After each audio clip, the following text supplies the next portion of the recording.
Assalamualaikum warahmatullahi wabarakatuh. Okey, saya Binti Tati dari Tilam Travel Group. Hari ini saya nak share sikit tentang adab berhias diri.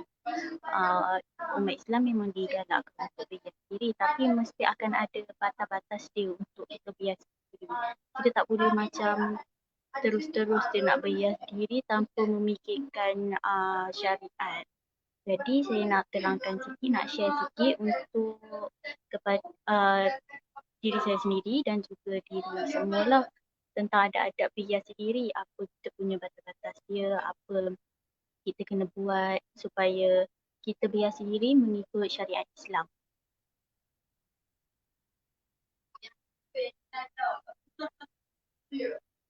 Okey, adab berhias diri. First sekali, adab berhias diri itu bermaksud menghias diri merangkumi penjagaan anggota fizikal, berpakaian, memakai bau-bauan, memakai perhiasan seperti memakai emas, perak, batu, permata dan sebagainya bertujuan untuk kelihatan lebih cantik dan menarik. Ini hanya maksud dalam segi istilah lah menghias diri itu apa, tapi dari segi syariat pula, daripada segi syarak, kita nak pakai emas ke perak, batu, belian semua untuk kelihatan lebih cantik haruslah mengikuti syarat-syarat yang telah ditetapkan oleh agama Islam lah. Kita tak boleh terus langgar dan mengikuti semua maksud ni lah, sebab maksud-maksud ini sekadar istilah. Kita kena berpakaian sederhana.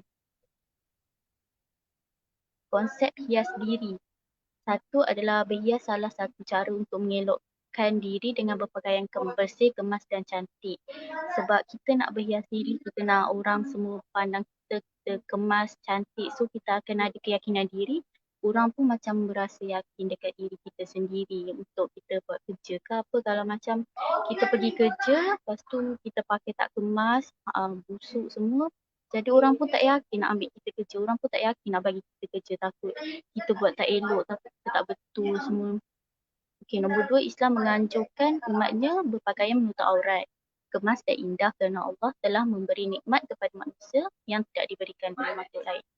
Okey, boleh je kita nak berpakaian cantik, kemas semua, tapi apa? Tapi kena menutup aurat. Menutup aurat tu wajib.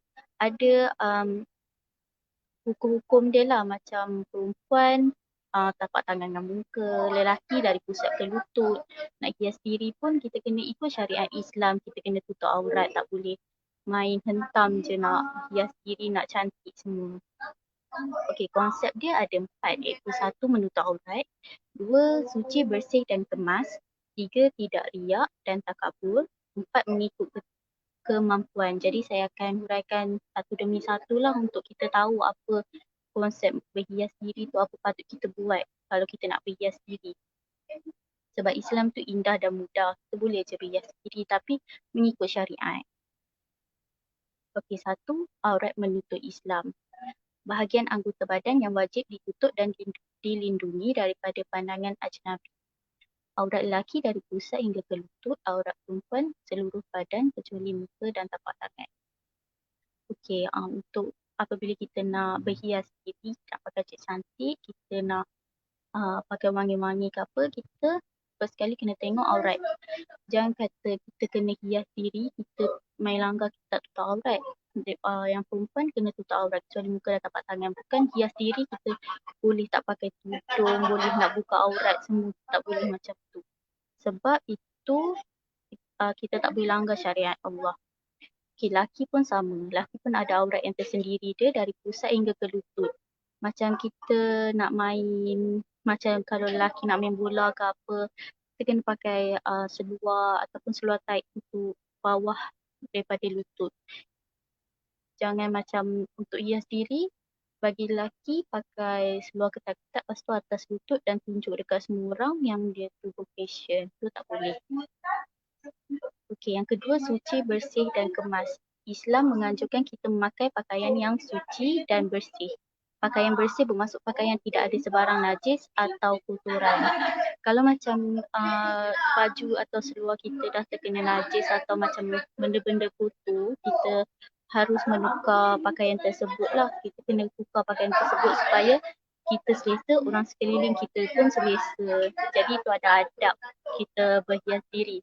Yang kedua, pakaian suci. Pakaian yang dibuat daripada bahan yang suci dan halal, iaitu contoh macam kulit binatang, kulit khinzir. Umat Islam tak boleh guna kulit khinzir sebagai pemakaian kita walaupun kita tak makan benda tu. Tapi sebagai pemakaian kita, kita tak boleh pakai kulit-kulit yang diharam dalam syariat Islam lah. Okay. Yang ketiga, tidak riak dan takabur. Menurut Islam, kita diharuskan berhias dengan pakaian mengikut cita rasa, fashion atau jenis pakaian yang kita gemari asalkan sesuai dengan tuntutan syarak.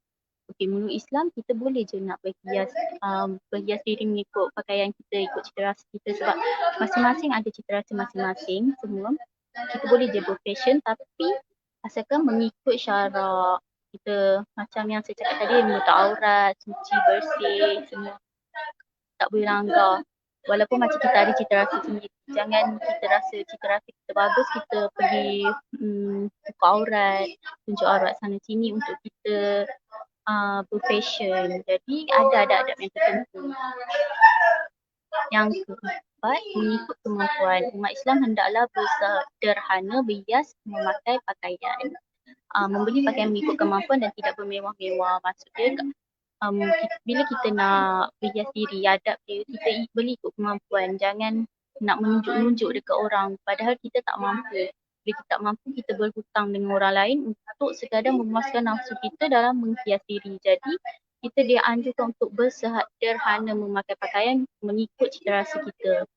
Yang kedua, kita juga dilarang berpakaian yang boleh merendahkan martabat maruah sebagai seorang Islam.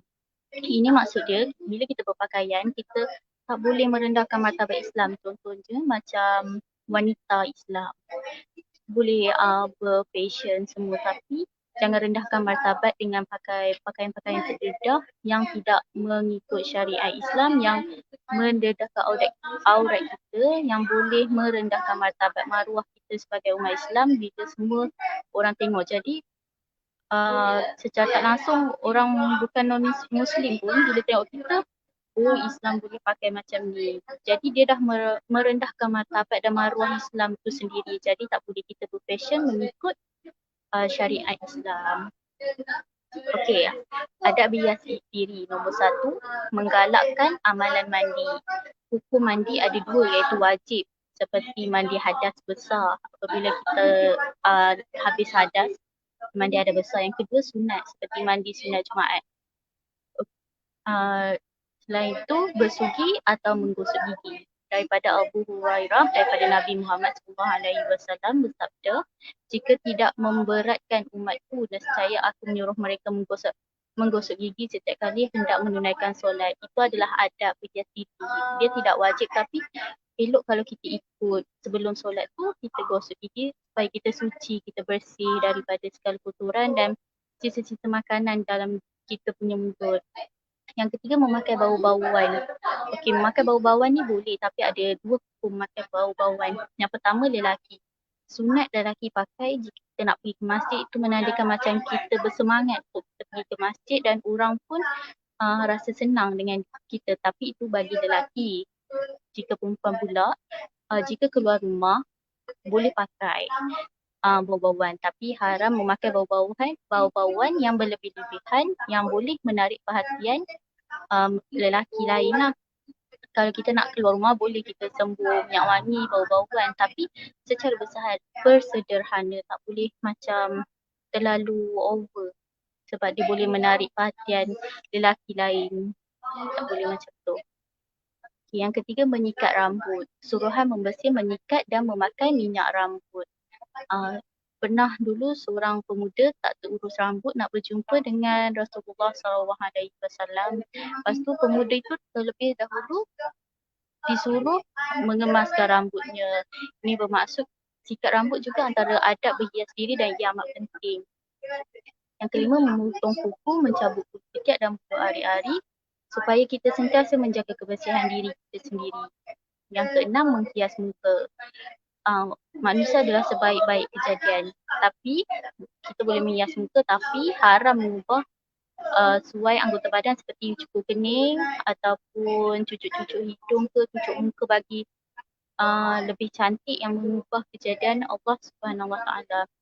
Maksud menghias muka ni berhias diri secara sederhana bagi orang hormat kita, bagi orang ada keyakinan dekat kita. Bukannya menghias muka mengubah kejadian Allah dengan mencukur bulu kening, pakai bulu mata dan sebab tu dengan dia lah. Yang ketujuh, cara berpakaian. Selain menjaga kebersihan dan keceriaan tubuh badan, kita diharuskan memilih pakaian yang sesuai untuk kita. Seorang sahabat yang amat menyukai pakaian cantik telah menemui Rasulullah SAW kerana beliau takut tidak termasuk dalam perbuatan takbu. Rasulullah menegaskan bahawa menyukai pakaian cantik tidak tergolong dalam takbu. Bahkan ia satu yang disukai Allah kerana itu indah, kerana sukakan keindahan. Tapi kita kena tengok juga cara pemakaian kita mengikut syariat atau tidak. Kalau mengikut syariat, kita dibolehkan memakai pakaian-pakaian yang cantik. Okey, panduan pakaian. First sekali, berniat untuk menzahir dan mensyukuri nikmat Allah. Yang kedua, bertujuan menutup aurat. Yang ketiga, bukan bertujuan untuk membanggakan diri. Bukan kita pakai pakaian ni, kita pakai pakaian baru, nak bangga diri, kita kaya, kita banyak duit, kita boleh beli pakaian-pakaian baru. Yang keempat, tidak jarang dan tidak menampakkan aurat kita. Jangan pakai pakaian jarang, terutamanya perempuan yang boleh menampakkan aurat badan kita kepada lelaki lain yang bukan mahram kita. Yang kelima, tidak ketat dan boleh memperlihatkan susuk tubuh badan. Ini serupa macam yang keempat tu lah. Yang keenam, tidak menyerupai pakaian upacara agama bukan Islam atau berpakaian berlawanan jantina. Tidak bolehlah pakai pakaian berlawanan jantina macam lelaki pakai baju perempuan, perempuan pakai baju lelaki. Itu haram walaupun tak ada niat apa tapi tetap tak boleh. Walaupun untuk suku-suku saja tetap tak boleh. Tak diharamkan. Okey, ini adalah amalan berhias diri yang dilarang. Memakai emas dan sutera tulen bagi lelaki. Lelaki sedia maklum dalam Islam tak boleh pakai emas dan sutera. Yang kedua, berpakaian berlawanan jantina macam saya cakap tadi. Pakai pakaian yang melanggar fitrah kita. Kita perempuan pakai pakaian lelaki, lelaki pakai pakaian perempuan. Okay, yang ketiga, menyambung rambut. Sambung rambut pun tak boleh sebab itu dah mengubah kejadian Allah. Membuat tatu yang kekal dan pembedahan anggota badan untuk kecantikan. Kalau anggota badan dia tak ada kemudaratan kepada dia, tak sepatutnya dia membuat pembedahan anggota badan. Kita kena bersyukur dengan nikmat yang Allah berikan. Okey, ini adalah pembandingan berhias diri mengikut Islam dan adat. Pakaian menurut Islam, berpakaian untuk menutup aurat daripada pandangan orang lain. Kita pakai untuk tutup aurat daripada pandangan orang lain. Kalau menurut adat pula, pakaian mengikut resam dan penampilan diri. Macam cheongsam ke apa tu. Memang dia pakaian adat tapi perlulah menutup aurat. Tidak boleh seksi-seksi nampak aurat kita. Yang kedua, memakai pakaian secara bersederhana dan tidak keterlaluan. Mengikut adat, berpakaian untuk memenuhi kepuasan dan cita rasa. Tidak tengok syariat, kita nak pakai ikut cita rasa kita je. Yang ketiga, berpakaian untuk menjaga maruah dan kehormatan diri. Yang untuk mengikut adat pula, berpakaian untuk kelihatan anggun tanpa kira maruah diri. Jadi kita tak seharusnya mengikut pakaian menurut adat ni. Ada lagi sambung berpakaian sebagai ibadah. Yang menurut adatnya berpakaian untuk keperluan badan. Tak kisah sama ada tutup aurat ke tak tutup. Pakaian menurut adat ni dia main pakai je. Tapi kalau kita berpakaian menurut Islam, insyaAllah kita tutup aurat, kita diredai. Dan seterusnya pakaian diperbuat daripada bahan suci dan halal serta tidak berbahaya. Menurut Islam, jadi sebab tu kita kena pakai pakaian menurut Islam sebab dia menjaga kesucian halal dan tak berbahaya. Kalau macam kita menurut adat, kita pakai pakaian suka hati kita menurut adat, pakaian dia buat daripada bahan yang bersih dan berkualiti. Dia tak kisah. Macam contoh kulit khinzir. Kita tak tahu, umat Islam tak tahu, pasal kita main pakai je, pasal kita pakai kulit khinzir yang haram. Walaupun kita tak makan tapi kita pakai. Yang last kali, lelaki yang berpakaian lazim dipakai oleh lelaki dan perempuan berpakaian yang lazim dipakai oleh perempuan. Ni bermaksud memakai pakaian mengikut cantikan masing-masing lah. Kalau mengikut adat, memakai pakaian mengikut keinginan tanpa mengira kelaziman jantina. Kalau muka adat kita suka hati kita nak pakai apa, nak lelaki nak pakai perempuan, perempuan nak pakai pakaian lelaki, kita tak boleh ya. Jadi kita kena mengikut pakaian menurut Islam. Okey, hikmah berhias diri menurut Islam.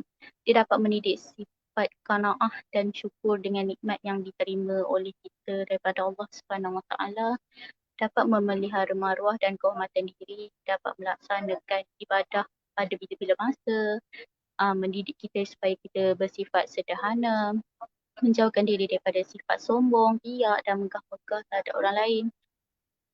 Lagi mengelakkan diri daripada penceroboh dan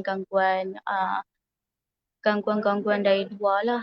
Yang sebab kalau kita pakai tutup aurat, kita tak adalah kita terhindar daripada mengelak penceroboh dan gangguan-gangguan luar. Yang menghindarkan diri daripada fitnah dan perkara mungkar. Bila orang tengok pun bila orang tengok kita berpakaian, kita mengikuti adab-adab hias diri, kita menutup aurat, orang pun rasa tenang dan tak ada dan menghindarkan diri kita daripada fitnah dan mungkar. Last sekali menzahikan nikmat Allah dengan memakai pakaian indah dan kemas. Okey, ini kesimpulan dia. Kesimpulan dia, pada hakikat Islam memang mencintai keindahan. Selama keindahan tersebut masih berada dalam batasan yang wajar dan tidak bertentangan dengan norma-norma agama. Ini bermaksud Islam memang mencintai keindahan, tetapi kenalah ikut syariat-syariat dia. Tak boleh macam kita nak ada keindahan tu, kita main hentam je, kita main berhias mengikut cita rasa kita sendiri tanpa memikirkan agama Islam, tanpa memikirkan syariat Islam lah. Yang kedua, anjuran untuk berharum-haruman dengan wangi-wangian yang menyenangkan hati, melegakan dada, menjagakan jiwa serta membangkitkan tenaga dan gairah kerja. Okay, tapi tak boleh berlebih-lebihan. Kita kena sentiasa bersederhana apabila kita menghias diri. Jadi itu sajalah adab berhias diri yang saya nak kongsikan dekat semua. Itu sebagai peringatan kepada diri saya sendiri dalam menghias diri. Jadi itu saja. Terima kasih. Assalamualaikum.